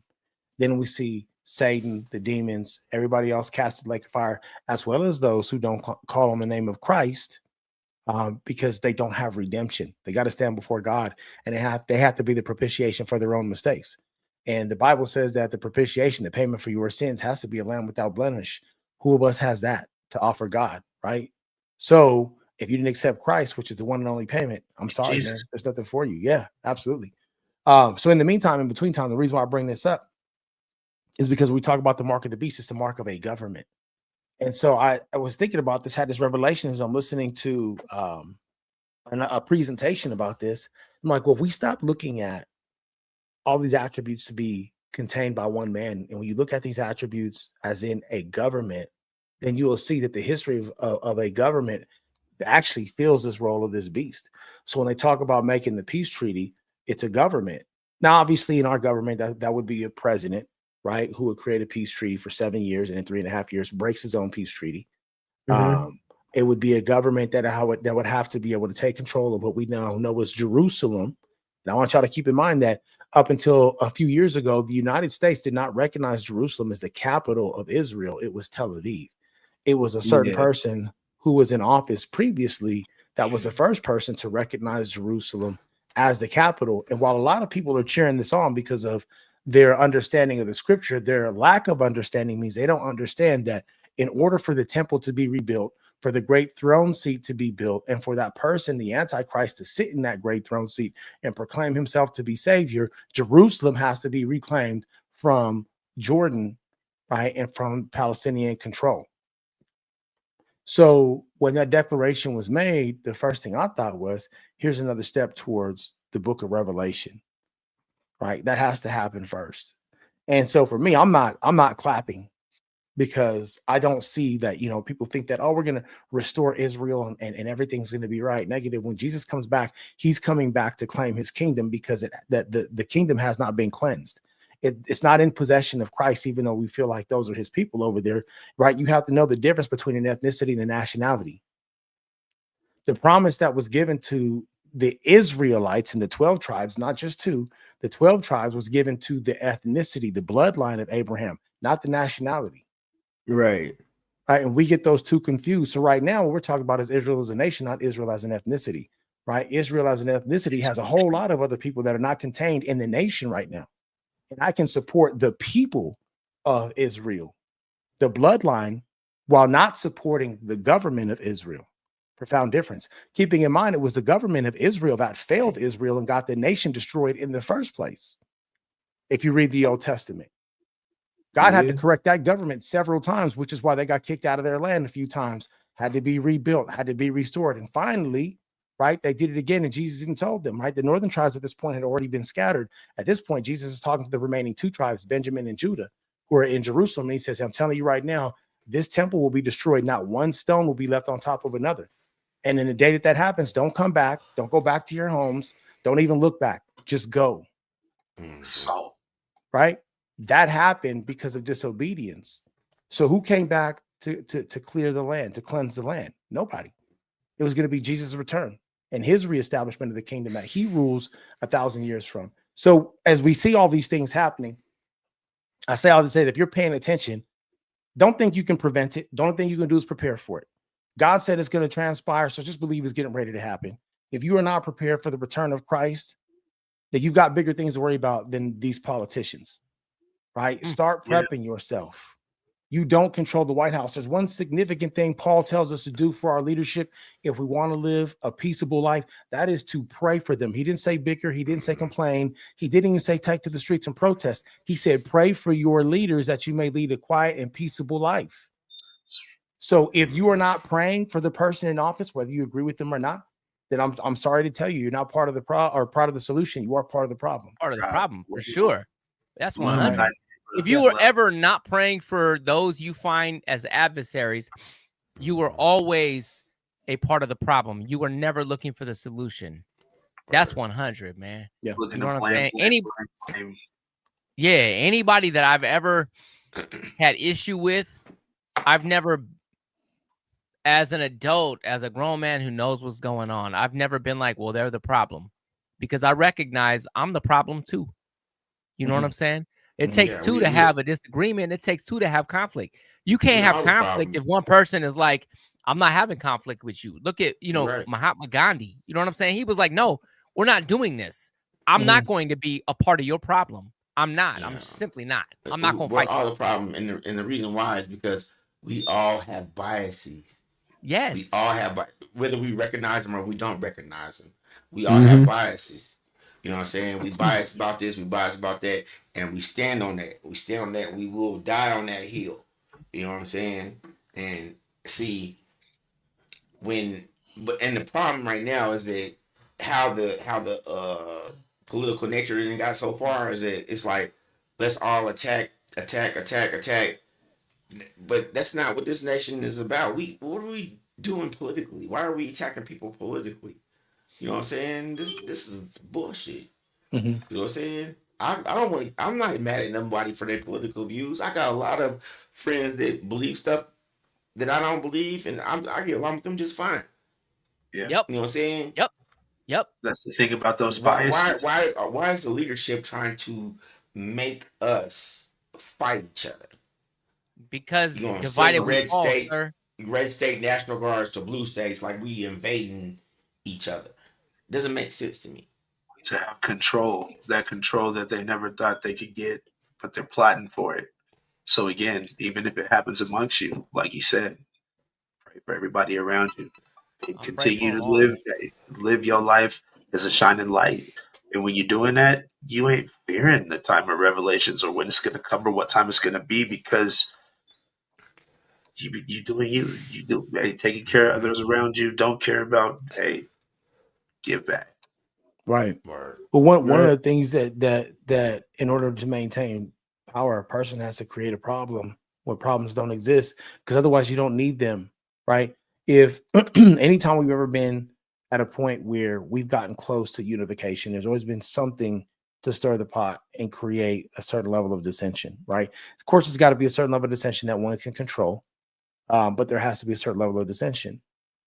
Whenever people realize, like, hey, we are the masses, we talk about living in utopia. And I'll tell you right now, it will never have the level of peace that we desire, because you can't in this world. Good and bad cannot coexist. Right? Just like light and dark cannot coexist. In order for there to be one, there has to be the absence of the other. Point blank, period. So we'll never have a balance ever between good and bad. However, what we do have is the ability to self-govern, right? And to limit the need for somebody else to tell us how to live, what to do, and whatever else. And it's a decision that we get to make. Now, if, like in scripture, Jesus talks about this, there'll be wars and rumors of wars. And they'll say, look, he's over here, but don't go over there. And look, there he is over there, but don't go over there. Because they're going to be constantly shifting focuses, right? Scripture talks about this. Like Jack says, that's present right now, bro. Right. Well, you were just saying it. If I'm up on my word and I'm up on my faith walk, I'm not worried. I already know what's going down. I already see what's happening. So we understand that territory over there is a hotbed for the entire world. Has anybody ever wondered why? We say oil. Like the United States don't have oil. Like Russia don't have oil. Like Africa don't have oil. Like Asia don't have oil. And I know Asia, their oil is a little more restricted, but they got areas, they got some oil. China's getting their oil from somewhere. Well, the why. You say the why. Right. Well, that's we disguise the why behind the oil, but is it really the oil? Because back in the Crusades, were they fighting for oil? No, not even. Yeah. No, it's not oil. Take resources, all of that out of it. It's never. And touching on a little bit of what you were saying, but on the opposite perspective, I believe there has to be one. There can't be, or there has to be two. You can't have one without the other in a balanced state. Good and evil, in the sense of in the good times when we had Christ, it was a time of abundance, a time of people will strife and everything bad happened, but look at all the good that's come. Look what was grown from it, the diamonds that were procured from this time. And now, flip, we have the time right now of it's supposed to be the opposite of that time. And the feeling is good. They make you feel good about everything bad you're doing. When you said on the other side back in the day, you was feeling bad about the good that was going on, but you wouldn't say nothing because you were scared, whatever it may be. Irish 707. Yeah, exactly. Thank you. Yeah. Go. That's what the last two that he posted. It's twofold: divide and conquer, but also sleight of hand. That was the first post, and in the second post, when everyone is fighting amongst each other, we are not really paying attention to what is really going on. How many times we talked about that on this show, man? You know what I'm saying? Mm-hmm. Like that is the easy way to get people riled up about something, and then you go do something. There was a movie, I want to say, like Leave the World Behind. 30, Leave the World Behind. Yeah, no. It was like 35 years ago, man. Wag the Dog. Were like they needed distractions, and so they would create a distraction that everybody went and focused on, so they could take care of some other shit over here, man. It was Dustin Hoffman. I want to say it was like the early to mid 90s, bro. So we probably talking like 30, 35 years now. You know what I'm saying? But it was a great movie about the political scene. You know what I'm saying? And how they would just create a diversion in order to, rule the crowd. They doing a Rakim, throwing mics off the stage or throwing speakers off the stage to rule the crowd. You know what I'm saying? Why? Hey, Why? And if you agree with Mike saying, man, y'all go ahead and hit the like and subscribe in the chat. Hey, you see that hat he got on? He got that MidiLab hat right there. They'll say y'all can go to baymerica.com and get you one of these hats. They collectors, they trucker hats, they dope. I wear mine everywhere. You can get a mini glass. Look at the mini glasses they got up right there. You got the whiskey glass. You got the full beer glass. You know what I'm saying? And like we here representing. Let me go ahead and drop this Bay America commercial for y'all. Dude.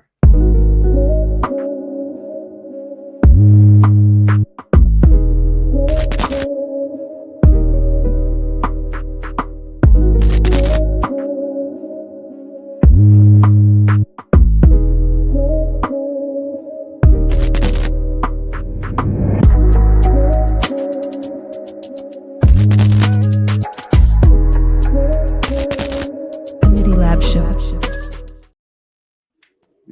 Yeah. I asked why. Like, give me why do it though? Why do it? Why does it? You know what, man? I don't want to pretend like I know why they're doing it, but I feel like I understand why they're doing it. They're doing all these things because they want to be able to run a certain narrative of some kind. They want to be able to do something. And look at the Epstein files, bro. You know what I'm saying? That all of that was about to come out. And then what happened? Charlie Kirk happened. You know what I'm saying? Shut down the government. Whether or not that they're connected is irrelevant, because in the public eye it looks connected. It looks very sus. You know what I'm saying? As the young ones say. And then all of a sudden they can't come to an agreement on a budget, so everything gets shut down. Now it's more delays. Everybody gets distracted. Everybody forgot about the Epstein files. You know what I'm saying? Everybody was super hot about that 3 months ago. And now all of a sudden it's like nobody talking about the Epstein files. You know? See? Everything they do is to divert our attention because they want to be able to control the narrative 100% of the time. And I ain't talking about they as in just the people that's in power right now. I'm talking about the people that was in power before these people, and the people that was in power before them, and the people that was in power before them. Because as long as the two sides have us fighting against each other, they can continue to do all the stupid stuff they want to do, because none of us are paying attention to what they're doing because we're all busy arguing with each other over stupid stuff. That's you know the what I'm number saying? one version. On the real, I'm paying attention to what they're doing. I'm not arguing with none of y'all fool. You know what I'm saying? Because you know why? I'm arguing with you right now. No, you're not. You're not. Because I'm not arguing. Man. I'm not arguing. You arguing, but I'm not arguing because I also agree with you in everything you just said, homie. I disagree with you. He disagrees. I disagree with you agreeing with me. Yes, I disagree. What you know would what? disagree with me on? I don't know. Say something. I wrote it all down right here. Okay, and you can buy my book. It'll be on sale at the Capitol in Washington, D.C. next year. Yeah. I have my coin. Preview. I have my coin. My gold coin America.com. also on sale. My gold coin will be on sale. I will have watches and shoes, and I will have yes, and I have Bitcoin too. I have all Big that face. stuff. Y'all can come purchase. Big face. And hey, also I'm contributing to the Rose Garden ballroom. And the current ballroom they rebuilt. I'm putting 20 million in that. Hey, 18 coin. You got Bitcoin. 18 coin. You got Bitcoin? 18 I got mega Bitcoin. He got genius coin. He got Mega Mike coin. Y'all go and purchase y'all some Mega Mike coin. Yeah. Get you some 18 Rabbit coin. Yeah. Hey, get you some A2 Breezy coin. 7-0. LXL coin. LXL coin is platinum. Is going for a big amount of money. We want big money. We only want big money. Big money. And nothing else. Then we got the Jaguar Power coin. You know what I'm saying? If you don't have big money, you cannot get a Jaguar Power coin. Simple. Big money. Too big to do this. My hands are way too big to do this. You know what? But hold up. On the conversation tonight, we're donating all Jaguar coins. They're free. To where? To the Trump. They're just free. We ain't putting a price on them. They work. Hey, why is dude campaigning on getting more money while he can't even run for president yet? But he's still campaigning for money. See. Hey, what was you about to say, LX? Because I know you had a comment on that. Oh man, I feel like I hope we ain't get too far past it, man. I just know that, you know what I'm saying, that y'all asked why. You know what I'm saying? Y'all had asked why. And I was thinking about it, and I was thinking about what we all take for granted. And a lot of it is our ability to communicate. I feel like a lot of us take it for granted and stuff. And it's a really old thing because we've been able to communicate for as long as we can. But I remember reading the Bible, and I remember reading about, you know, how God created the languages and everything, because, you know, as humans, we was about to mess up. And God had to mix us up and everything like that, because as humans, we was getting ready to build the tower all the way up to heaven, you know what I'm saying, for fame and notoriety. You know what I'm saying? I see a lot of the same things I see other people recognize those powers of what happens when we get to communicating and what happened, like how strong we are when we can. So when Mike was talking about that movie, I couldn't help but think about the one movie that I think Barack Obama he helped make, and it was called Leave the World Behind. And I remember it being on Netflix, and he pretty much dropped a 3-step plan to destroy America, pretty much. And the first, like pretty much the first step of it was they eradicated our ability to communicate with each other. You know what I'm saying? Like our phones, like all electronics and everything is just shut. You don't know what your neighbor's doing. You don't know nothing. You're not connected with people no more. From there, it was just pretty much easy. Another powerful country could come in, start bombing our major cities and everything. Meanwhile, because we don't know what's going on with each other, boom, you know what I'm saying? We fighting for our neighbors. We fighting with our neighbors over resources. And you know what I'm saying? Like guns, food, and things like that. You starting to see little things like you know what I'm saying? Like it was all these things that happened. If you ain't seen the movie, definitely go check it out. But it makes me really think, because now you start to see what the emphasis is on communication. You start to see exactly why they don't want us on the same page. They don't want us to sit there and talk about differences that we have, because what happens if we talk about things, we're going to figure out, dang, the other side actually makes sense. When we figure out the other side makes sense, we talk about things, you know what I'm saying? Like we become really powerful as people. And I know that I'm not the only one who recognizes, you know what I'm saying, that. So man, when it really comes down to it, you know what I'm saying, it's a very tactical game that they play. And I do want to highlight you know what I'm saying, Irish 707 again, because yeah, that's exactly where the divide and conquer comes in. That's exactly why that sleight of hand just becomes so important, man. We don't even realize how strong we are, you know what I'm saying, if we all just get on the same page. So as long as we do stay divided, and as long as we create more division amongst ourselves, yeah, right, we're gonna be in the same place pretty much, you know what I'm saying. There really ain't gonna be nothing that we could do about it, and it's really just sad to see. It's like you could put it into words, but can we really do anything about it, you know what I'm saying, if everybody isn't open to that, you know what I'm saying. It sucks, but excuse me. Hey, you just keep loving, brother. Like the neighbors around here, I didn't know them at first, but you know what I'm saying. Inviting to barbecues, 4th of July, you just keep talking. Like I don't need phones and communication for my block. You know what I'm saying? And it's a mixture of all kinds of people. You know, white, Chinese, black, blue, yellow, everything. You know what I'm saying? So it just touches also on what Breezy was talking about earlier too. Is just in staying prepared or being in preparation.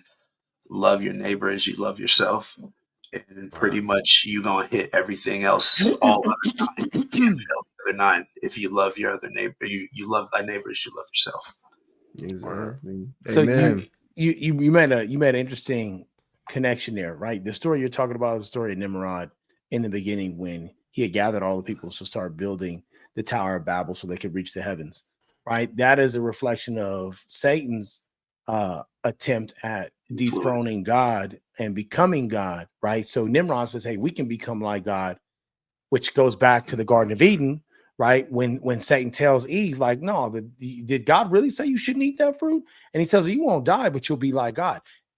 Same sentiment, right? Right. Yeah. She says, oh yeah, well, no, he said that, but he inspires doubt. You won't die. Right. He lies. And so fast forward, you have Nimrod. Now, conversely, right, this is the scattering of the people and the confusing of the tongues is something that God does, because he does see, like you said, hey, we come together, here's what we can do. And here we are being influenced by evil. Now, this originally wasn't the case, which is why God didn't scatter our tongues originally, because originally we were here to worship God and we were in a perfect world, but then we fell to sin. Now, when we flip this and we look at this current situation, the same thing applies. But like you said, they're using it as a means of manipulation. Now, I do want to point something out. Jesus said that he didn't come to unite the world. He came to bring division, because there is a difference between us and them. There are those of us who believe, and then there's those of us who don't, right? And he did come to make that distinction. And ultimately, Satan's not worried about the individuals who don't, because when it comes down to this is what it's about, good and evil. He's worried about those who do. The only people who can bring light to the darkness are the light bearers. Everybody else who wanders in darkness will never know what's truly going on. right? They'll be easily led and easily confounded. So the idea of cutting the people off is more or less cutting them off from the light, right? So we got to keep everybody confused for the sake of the elect, because what is it that keeps God from raining down hellfire and brimstone right now today? It's the elect. Yeah. And so if you know, Satan knows it's just a matter of time. So if we can confound the tongue, keep people, you know, divided, then the truth doesn't come out. People are too busy fighting amongst themselves. The thing is, we know this, but what are we going to do with it? Right. So at the end of the day, we can see things happening before our faces. And as long as we get a little taste of something, we're appeased. Right. And I hate to say it. Was that? You're just lying to yourself. As long as you're willing to lie to yourself, then you can't prosper in that same sense. Well, it's not. It's not necessarily lying to self. Like Jesus said, many people will come after me, saying they come in my name, but be leery of them. You should know them by their fruit. It transcends. I mean, because in essence, our flesh is already given to certain things. It's already given to certain weaknesses, right? So if we're not leaning into the Holy Spirit, we're not reading the Word of God. We're not walking in relationship. We are going to miss things, even when we think we're seeking truth. Does that make sense? Yeah, no, for real. But on the same, like, if you're lying to yourself about not being real, oh, that's my weakness, I need to work on that, or I'm doing that, or I'm doing this good. If you can't be truthful to yourself, if you lie to yourself, then what are you going to do for the other person across from you? You're going to bring them down to yourself unknowingly. Yeah, no, absolutely. Right now. That makes sense. Go ahead, 18. I'm sorry. So I was just saying, if you lie to yourself, I mean, you ain't doing no good to yourself or nobody else. Cause like, in order for you to tell that lie to yourself, you basically tell yourself, your subconscious mind, that you can't do this. You know what I'm saying? Cause as soon as it comes out your mouth, like I think I can, or I may, or all those doubting propositions, your subconscious mind believe everything. So as soon as you tell yourself that you weak, you weak. You know what I'm saying? And you impair that on yourself. It's getting a little late. I wanna just reach out to everybody. Does anybody have any closing statements, man? Mike G. Hey, Too Breezy. Yeah. Jesus said, with man, this is impossible. But with God, all things are possible. All things are possible. Yes. Amen, brother. Amen. Yeah, go for it, brother. Mike G. I was going to say, man, Jesus brought a commandment. It was to love one another. And those who choose to love one another, you're going to see the bearings of your fruit. You know what I'm saying? You gonna see, you know, a lot of bearings of the seeds that you lay. You know what I'm saying? And if you spreading hate, you know, that's what you gonna see when come back to you tenfold, man. You know what I'm saying? So spread love. You know, we all about love. We all about community, man. That's what it's about.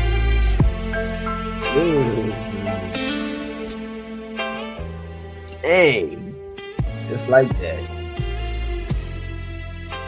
Tell, you got any closing statements? What Mike said. Jag, what you got to say? What IYN said. Alright, well, H Breezy, man. Come on, man. Go ahead and close it out.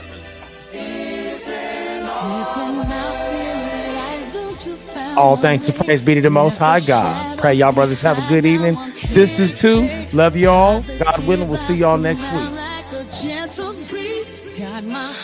you, everybody, for tuning in. Be blessed.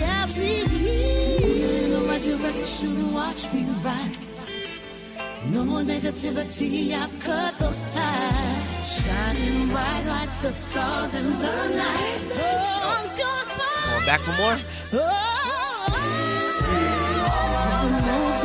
Breathing my life. Filling my soul with the love I provide. My love is better, I'm breaking free. Embracing the journey that's waiting for me. Is it bright? Rising higher, the energy rise. Every step. Keep the doors locked. There's a brand new day. Getting those locks.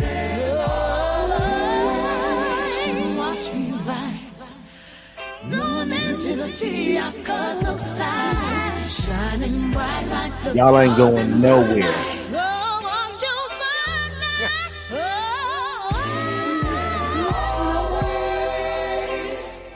I know each one of y'all got 40 in your pocket. And then while it's over. Hey, somebody go ahead and count that plate. How much we got in that plate? I put 41 in there. 0 to play, but you know what? Y'all want to donate? Y'all can go ahead and donate to the channel. You know what I mean? Well, how do you donate? How do you donate? Go to $ Bay America on your Cash App. If you throw down anything, you don't have to be saying real here. You know what I'm saying? Whatever you can do, man. You know what I'm saying? This is the MidiLab Show, man. We love y'all. You know what I'm saying? We continue this every Thursday. Thank you for tuning in, everybody. Shout out to Money L, Lionel Ellsworth Chapman. What's up, Ellsworth Chapman Jr. the Ellsworth. All right, I ain't gonna meat trap here. Yeah. What the hell's worth? What the hell's worth? Bring your This is my last thanks for watching screen. Dang. It don't matter. I'm gonna keep. Thanks There for we go. watching it until we done. Hey, Ellsworth, bring your ass back, man. Bring your ass back to the show. Yeah. Roll call. No, he had to work though. Everybody, you know what? Ellsworth had to take care of that over, bro, man. But we love y'all, man. Y'all have a safe week, man, and a healthy week, man. Make sure y'all tune in next week. I'm not lying no more, man. I'm done with the line. Listen, he didn't get bailed out of jail till late. Stop it. Stop. You ain't have to put that Stop out there. Don't be lying, man. You ain't supposed to tell people that part, bro. Hold on. We family up in here. Brother like that. Tune into the dialogue. I didn't have my Tuesday portion of nights. money.